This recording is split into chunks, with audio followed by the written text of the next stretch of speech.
The Yankees lately have not been scoring a ton of runs. Let's take a look at the Lexus lineup that will face some margin today. It leads off with Brett Gardner in left, Derek Jeter at short, Jacob Ellsbury in center field. Then Teixeira, McCann, Solarte, Ichiro, Roberts, and, of course, the pitcher will hit. And, boy, that three spot you mentioned with Ellsbury has become something of a black hole lately, David. Yeah, it really has, and it's something that I'm not sure if Ellsbury's comfortable hitting into the three hole. He's always been a leadoff guy. Gardner really thriving in the leadoff hole now. It's by necessity. We talked about the Beltran effect with his injury on the entire lineup. Ellsbury's going to have to thrive in this three hole. He's going to have to be a run producer at this point. You know what, Bob? We've heard Kevin Long say he's in between. We heard Joe Girardi say he's in between. That can happen to hitters, but there was one at-bat yesterday against Jason Hamill where Ellsbury struck out on 3 pitches and he struck out on an 0-2 fastball, and he just looked so uncomfortable up there. The guy that we had seen who looked so comfortable through the first 28 games just looked overmatched against a fastball that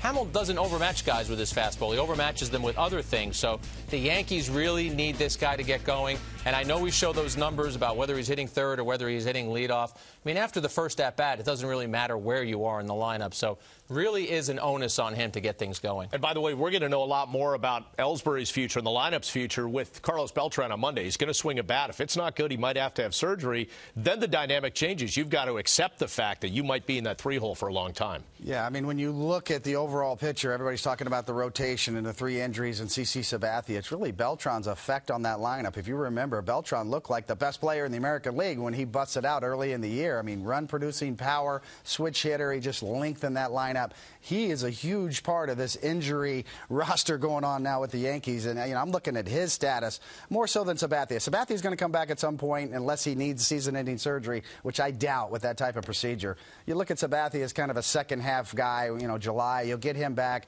He'll be okay, in my opinion. But Beltran's the one that really affects the entire roster, affects that offensive production.